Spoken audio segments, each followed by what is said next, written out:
rong ngejlek tumiba kekaran santosa wartane meh teka sikara karudha tatake tan kato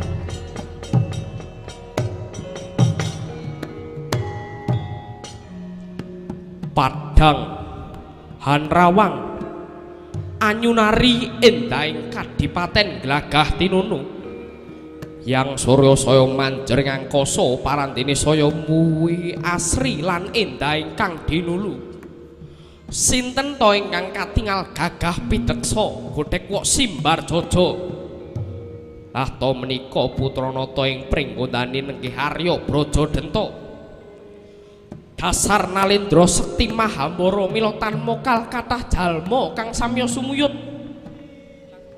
sinten to ingkang lenggah sangarsanira lah to menika Arya Brajamusti kelawan Kalabendana praptane rai kekalih merbawani wijiling pangandikan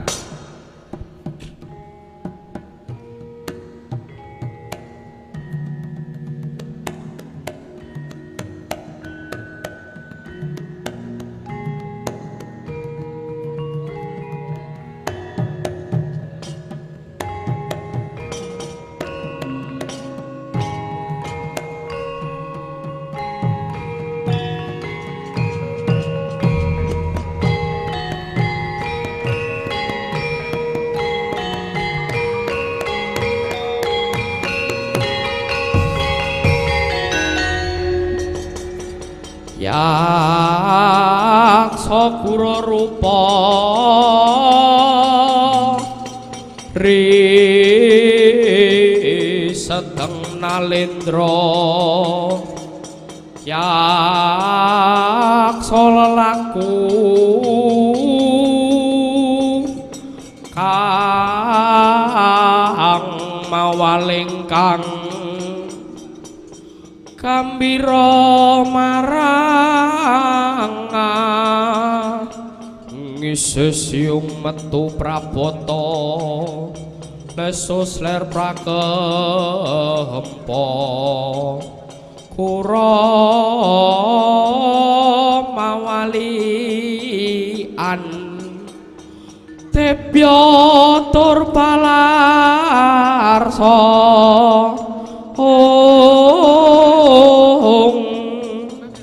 mrih curnaning lawan Wira Trilodra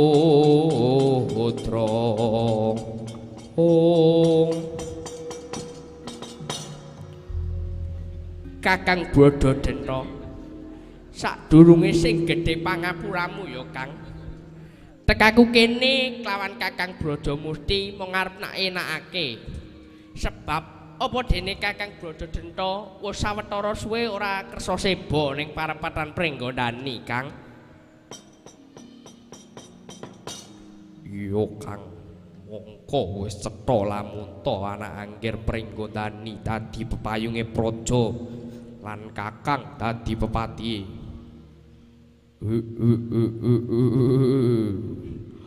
adikku Brajamusti kelawan Kalabendana ndak rasa kowe kabeh wis padha ngerti yen naliti marang lelakone nguni kudune sing dadi ratu ning Pringgondani dudu bocah wingi sore.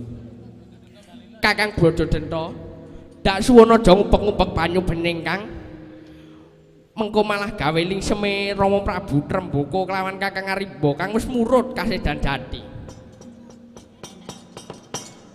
Iya Kang, mongko sak sedane Kakang Arimba duwe nguni kaya-kaya wis cetha lamun ta Kapraja Pringgondani wis sak utuhe diparingake marang Kakang Mbok Arimbi. Yen mbok rasa bener kanggomu nanging durung karuan bener kanggoku. Pamitungku aku ora narimakne lamun to Gatotkaca dadi ratu ning Pringgondani. Sebab ora wurung putrane Rama Prabu Tremboko mung dadi keset ana kratone dhewe. Katangu padha ranten becik besok amendem baris.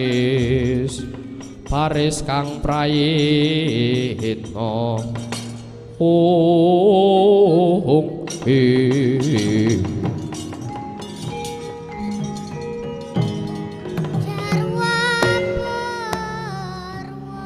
Kakang Brododenta kriwikan dadi grojokan. Kakang Brododenta aja gampang kerut marang hardaning diri sing tundhone bakal njamblomprongake lan gawe rusak. Eling Kang, Gatotkaca kuwi wis kaya dene anakmu dhewe. Nyatane wis akeh lakon anggone Gatotkaca tarmakake kapisan kanggo praja. Mula aja kumampang nibakake pangrasa kang prebak wisa Kang. Cukup, ora perlu mejang marang kakangmu. Yen pancen kowe kelawan Nyai Kala Bendana ora condong kelawan aku, timbang nyepet mata luwung minggato. Weh, lah alah.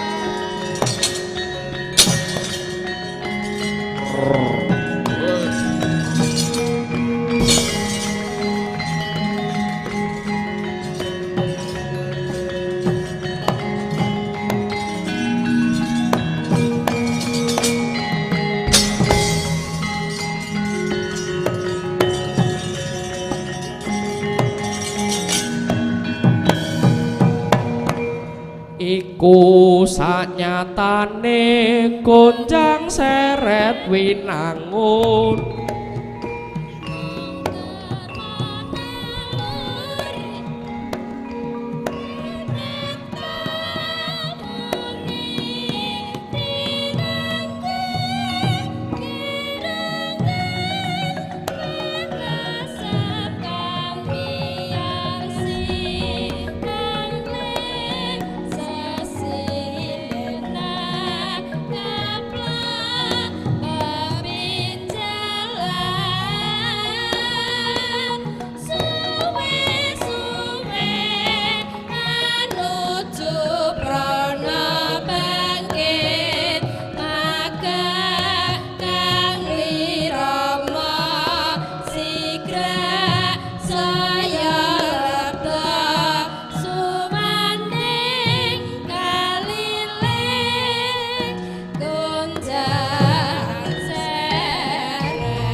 Irem-irem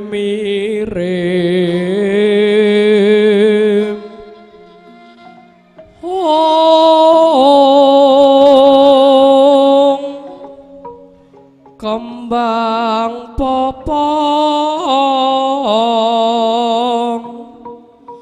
terate bang rerayungan lung malem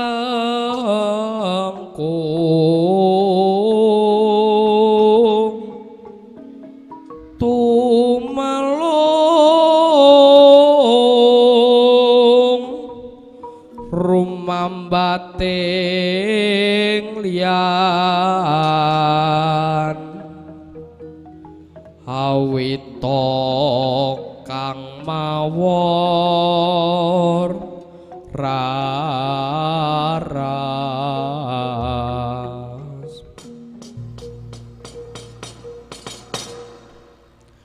anakku ngger Gatotkaca lamun ora suwe maneh sira bakal nampa jejibahan ingkang kudu direngkepi kanthi permati bebasan nyawa lila sira korbanake ngger. Waduh Kanjeng Ibu, menapa kula sampun cocok tumrap kejejibahan kala wau ngengeti kula menika tasih timur. Ngger Gatotkaca saking pangrasane ibumu ora kudu pawongan kang waryaswa kang menang dadi ratu ngger. Wah Gatot, jerengen kupingmu kuwi nyatane wis akeh darmamu kanggo bebrayan lan aloking kawula kang wis ngandharake lamun toko wis pantes dadi ratu ning Pringgondani. Banjur kenapa rasamu isih wigah-wigih? Tuh kula putraning sun sira iku wis wanci pisah kelawan jenenge wang ya kuline ngarti becik siraning praja witing narpati dereng purna dina samyembal wacana ketadak praptanira Ditya Kala Bendana ingkang sarwi ngucap Kakang Mbok aku sing teka.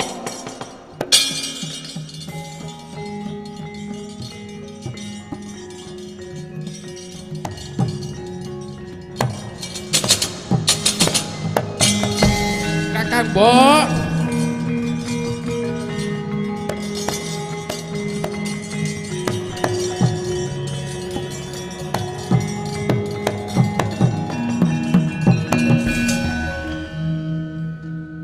Yai Kala Bendana ana wigati apa dene sajak sumengka pangawak Bajra. Kakang Mbok ngaturaken ketiwasan. Kakang Bradadana ora kena den pringgakne, malah bakal balela sabab ora narimane lamun Gatotkaca dadi ratu ning Pringgondani. Jagat Dewa Bathara Brajadanta teka kaya ngono kuwi patrapmu.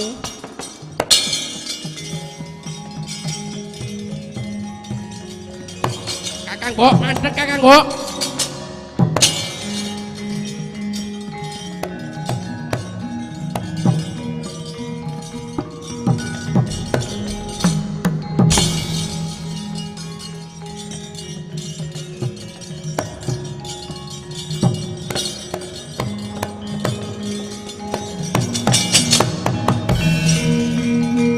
Kakang Mbok, mandheg Kakang Mbok.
Nger, wamu ing ndoro ati wis bisa mangerti kaya ngopo rasane atimu. Nanging mangerti ya, Nger, kabeh lakon kuwi ora bakal ana rampunge lamun sira jejere wong enom amung tansah wang-wang rasamu. Gelo sawangen jiwa ragane ibumu tansah dikorbanake ambung kanggo sira Gatotkaca.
Irikata sang Gatotkaca tinon mapakarga suta ong tekapira Kresna sang Partamanaher muji kasektenira ong Pelatala sing tak wanti-wanti wis teka ana kene. Waduh paman sembah kula mugi kuncuk. Rasah dadak ngaturake sembah ing kene aku kelawan kowe jinejer dadi satriya ning praja. Hayo ngalno dadamu, ketoken kasektenmu. Satriya prawira ing Ayodya kan wang-wanging pabaratan tangkep dodo gantaran bau sayekti om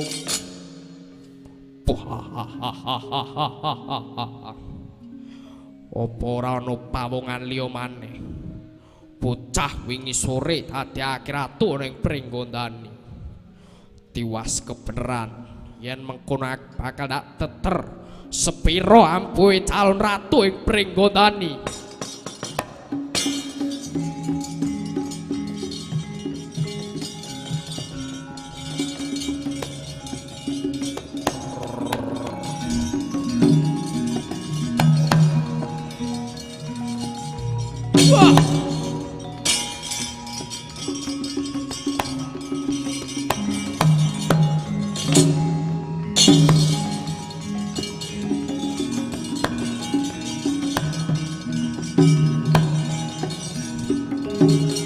Wah.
semubang yang aruna kadinetraning nganggo rapuh Om sabdaning kukila ring kanigara kaketer kini tungane ingkung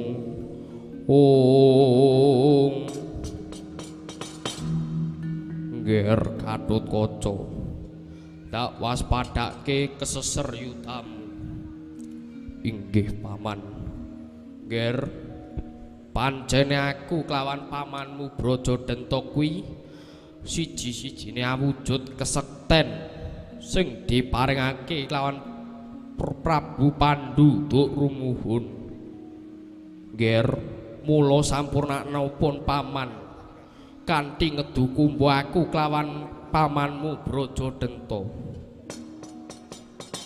waduh paman menawi kedah ngorbanake panjenengan kelawan paman Brajadenta aluwung kula trimah boten dados ratu Nger pancene kudu mengkono aku bakal mancing epek-epekmu lamun mbok dukumba kelawan pamanmu Brajadenta bakal badhar Raji Brajadenta Brajamusti kang mancing manunggal kawan Gatotkaca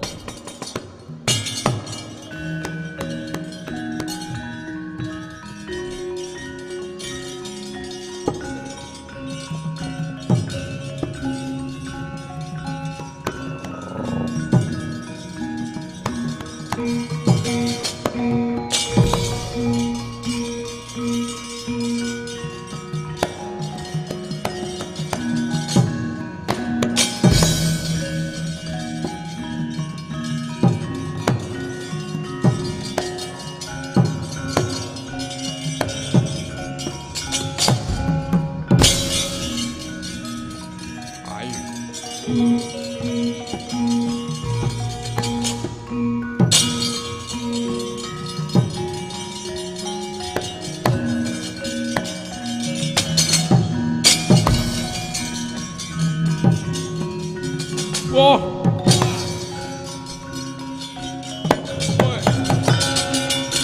Ayo mudhun Gatotkaca.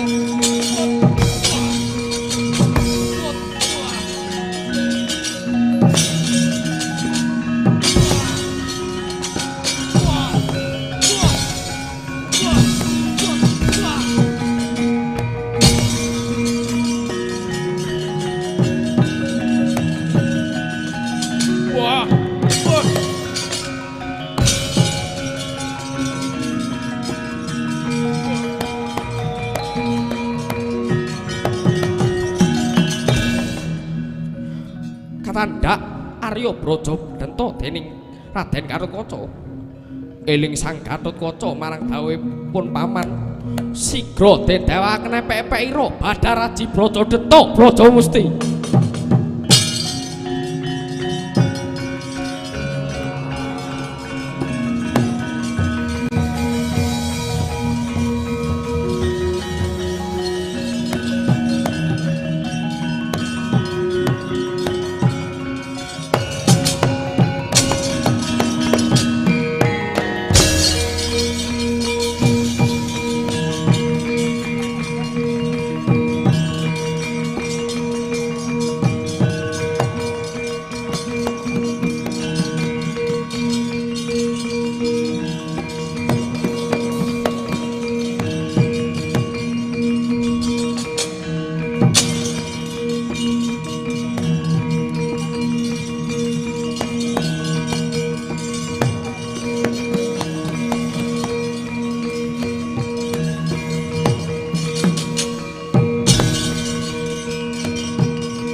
Werkudara. Ndak rasa Praja Pringgondani wis luar saka pakartine Brajadenta sing bakal mbalela. Wah, yo. Bombong rasaku dene Gatot bisa gawe pepadang tumrap Praja Pringgondani.